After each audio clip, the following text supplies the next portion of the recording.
Go. All right.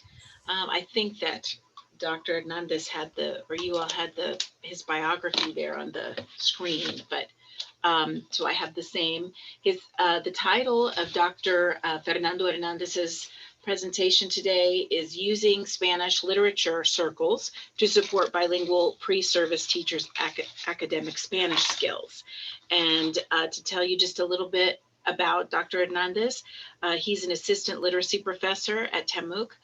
His expertise is in the area of literacy, early childhood, and teaching experience at both the university and public schools.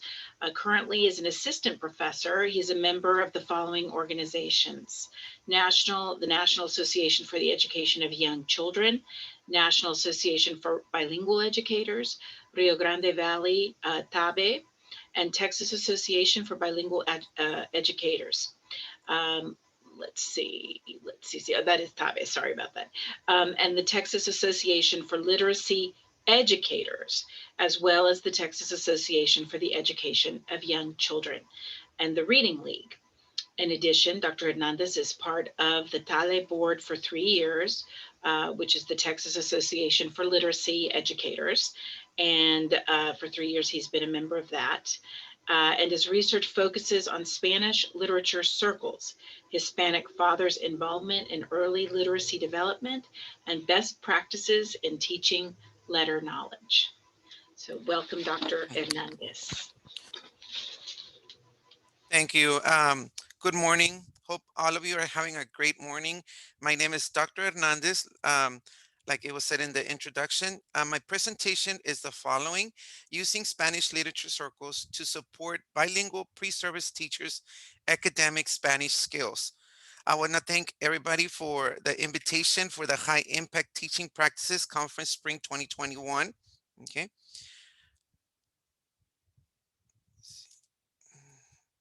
So first of all, I want to say why I was interested in pursuing this study or this topic. I noticed when I was at UTRGV as a lecturer, okay, I noticed that a lot of students were struggling with the Spanish skills. Okay, so that's why I decided to start implementing literature circles in my classrooms. Okay, so the purpose of this presentation is to discuss the high impact teaching practice of collaboration through synchronous Spanish literature circles to provide bilingual pre-service teachers the support in developing their academic skills in Spanish, which are listening, speaking, reading, and writing for the bilingual target language proficiency test, which is known as the BTOPT. The subtractive schooling, according to Valenzuela 1999, practices experienced by bilingual pre-service teachers in their K through 12 experiences are compounded by the lack of adequate exposure and teaching of Spanish at the university level. This study aims to provide pre-service bilingual educators with a positive experience utilizing Spanish literature in which the subtractive schooling practices have been encountered, are erased, or silenced. So what are literature circles? Literature circles is a technique that brings small heterogeneous groups of students together to discuss texts of their own choosing. So literature circles is very similar to a book club. Okay. However, literature circles is more structured compared to a book club. So as you can see, when I started in fall 2019, okay, that's when I got hired at TAMUC. Okay, I started literature circles in my literacy classes. I was teaching in Westaco at the Citrus Center, and this is the environment. This is the classroom arrangement that I had when I was doing literature circles. It was perfect. Okay, if you look at research, this is what research recommends. Okay, where students have the opportunity to be face to face. Okay, and in groups. So when I started with literature circles, I had 3 Spanish groups and 2 English groups. Okay. When I started, I gave the students the opportunity either to select Spanish or English. Okay. And a lot of the students selected English, but then when I told them about the BTOPT, which is a certification exam for bilingual teachers, okay, then they switched their mind. Okay. They went into Spanish. So that's why I ended up with 3 Spanish groups and 2 English groups. Okay. But now with the COVID, okay, this is a transition to virtual literature circles. Okay. I utilized um, Collaborate, okay, through Blackboard, okay. And so I'm gonna explain to you exactly what the procedure was in implementing literature circles through Blackboard. So first of all, before we started a session, my students, they had to submit their roles, okay. And in literature circles, we had 6 different roles. We had the summarizer, the discussion director, the connector, the illustrator, vocabulary enricher, and investigator. And their role, they had to be submitted through teams. So I had to teach my students and I had to learn on my own how to use teams, okay? Because I wanted for them to submit their role before each submission. I wanted to make sure that they were prepared, okay, with their discussions, okay, with their reading materials, okay? Because in order for literature circles to be successful, okay, and effective, students have to do their part, okay? They have to be prepared with their role sheet and also read the assigned pages or the assigned chapters, okay? So when we would get into each session, I would do breakout groups. So at the beginning of the class, for 20 minutes, I would put them in breakout groups.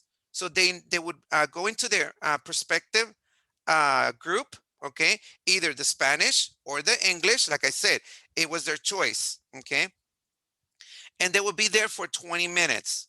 During this 20 minutes, okay, um, they were going to participate in literature circles, okay. First of all, the summarizer would take their turn to explain a little summary, very brief, 1 to 2 minute summary of what they read, okay, because everybody read the same material.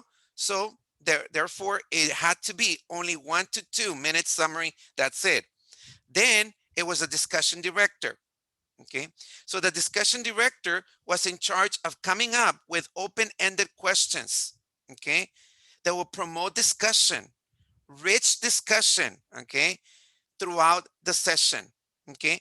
And then the other roles were implemented, okay. To keep track of time, I would notify them through the chat, okay. That way they knew exactly how much time they had for each session, okay. And what I would do, I would go into each of the breakout groups, okay. And the reason I would go into their breakout groups is to monitor, to making sure that the discussion when it was in Spanish, okay, and also making sure that everybody was contributing to the discussion, okay. So I would go into each breakout groups for 3 to 4 minutes, okay, and then I would jump into the next one, okay. Then the requirements for each session, the camera had to be on, okay, and the discussion had to be in Spanish, okay, because again, I wanted for them to develop their their skills in Spanish, the listening, the speaking, the reading, and the writing. Once the 20 minutes were up, okay, I gave him time to prepare for the next session, okay. Again, I was just a facilitator, okay. The groups, they had to organize everything. They had to decide what pages or chapters to read, okay, and they also have to select a different role. So every week they will rotate the roles, okay. So 1 week there will be a summarizer, the following week there will be a discussion director or another different role. So here I have an example, okay, of the connector role, okay. That way you get to see, are you able to see the role sheet? I don't see it. I just see a gray screen. Okay. Let me, mm,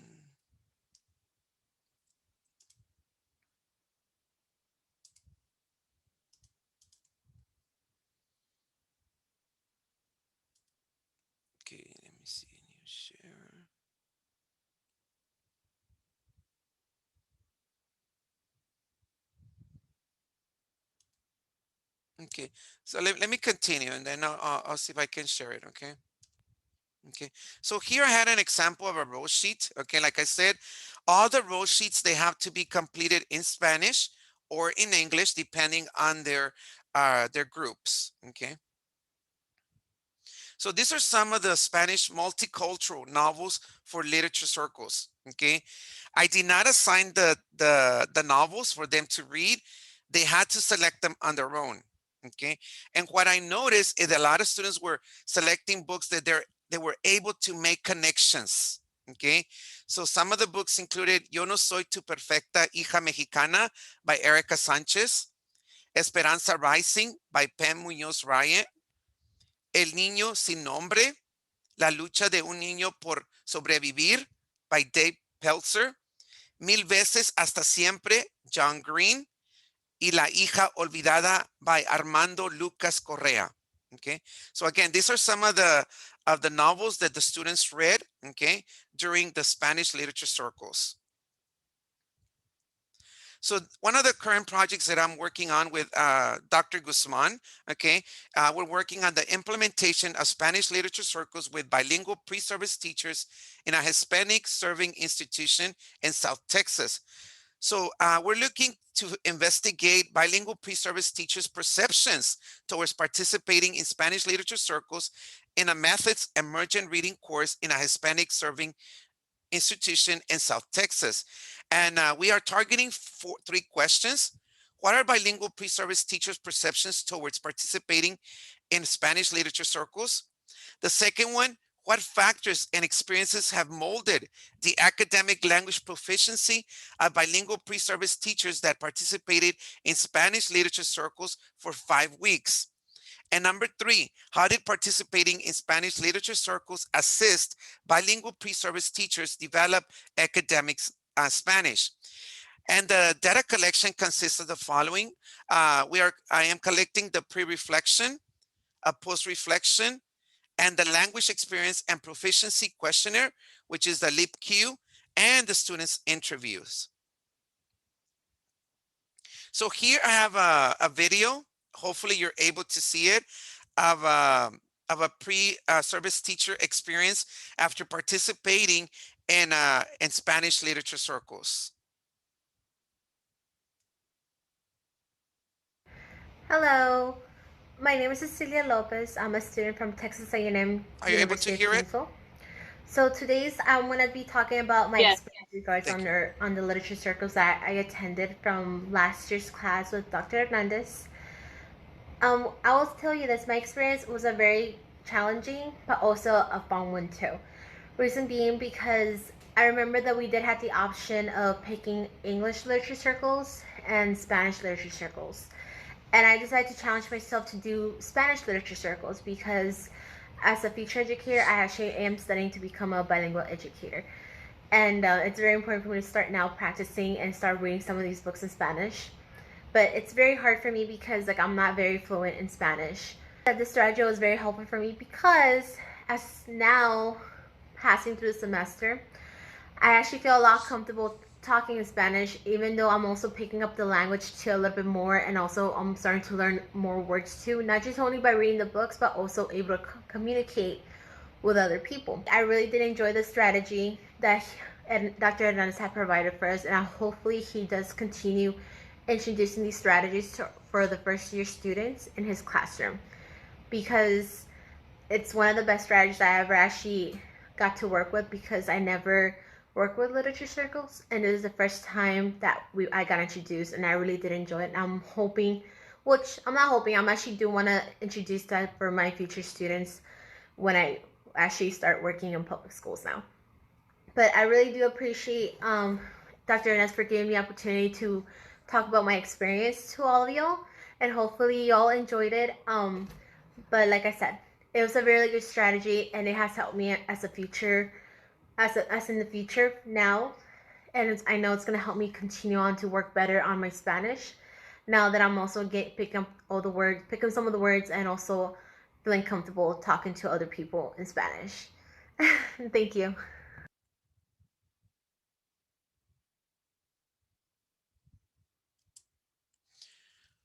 Okay, so based on the Spanish literature circles post reflections, this is what some of the students or most of the students commented.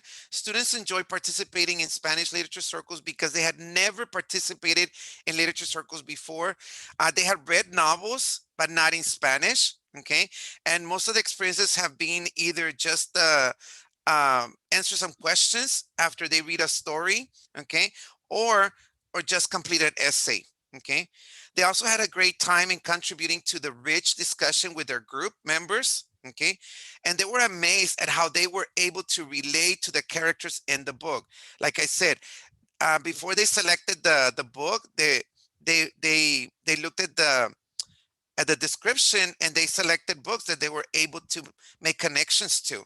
So then once they were reading it and they were getting to know the characters, they were able to know the characters more because they were able to put themselves in their shoes. Okay.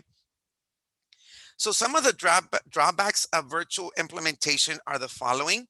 First of all, it allowed monitoring of only one group at a time. Okay. So like I said, I had to go from one group to another. Okay. Whereas in face-to-face, I would be able to see everybody at the same time. Okay. Also, if group were more than 4 students, I was able to see some of the students. Okay. With Blackboard, I noticed that I'm able to see only 4 students when they have their camera on. Okay. That's why I think this is a drawback. Okay. So I was able to see only 4 students. So if there were 5 students in the group, one of the students was not, I was not able to see their, I was able to hear their participation, but not their camera. And like everybody said in the previous uh, presentations, technology issues. I mean, it can be either from the presenter side or it can be from the student's side as well. Okay. Also, I was unable to record during breakout groups. Okay. I found that through one of my lessons. Okay. I thought I was recording when they would go into breakout groups, but then I found out that no, it was just when I'm actually in the main room. Okay. And the other is interruptions during sessions. Okay. I noticed that during the session, some of the students had interruptions from their family members, their children, okay, their spouses, I mean, or they were just with the day-to-day responsibilities. There was one time that one student was driving from work, but she was participating on the literature circles. Okay. So thank you and have a great afternoon. Thank you so much, Dr. Hernandez. That was great information. Araceli, do you have anything for him? Yes, I have one question. It says, which texts were selected by the English-speaking groups? Were they translations of works written originally in Spanish and/or Hispanic-themed works? And what were the parameters for their selection? No, they selected different one. I know the one of the groups selected Esperanza Rising, which the one of the Spanish groups selected, and no, there was no parameters. I mean, like I said, they had their choice. Okay, even some bilingual students they selected to be in the English group because they didn't feel comfortable reading and discussing in Spanish because, like I said, I did it at the on their first literacy class. Okay. So again, they have never had opportunities to participate in a Spanish discussion. Dr. Coleman, our keynote speaker, has a question. She says, might there be room to have undergrad teaching assistants in the future due to Zoom breakout monitoring? What was the question again, Araceli? She says, might there be room to have undergrad teaching assistants in the future to do Zoom breakout monitoring? Okay.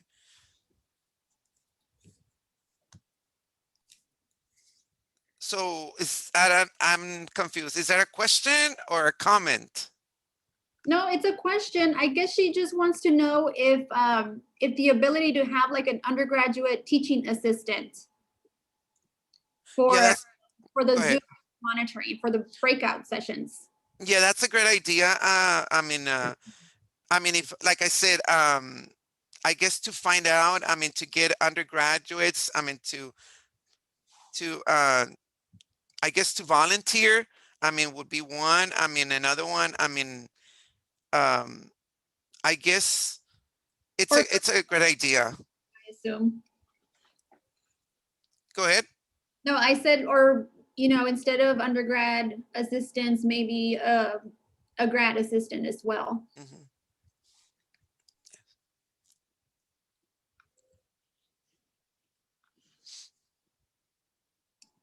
I don't see any other questions, Dr. Hernandez.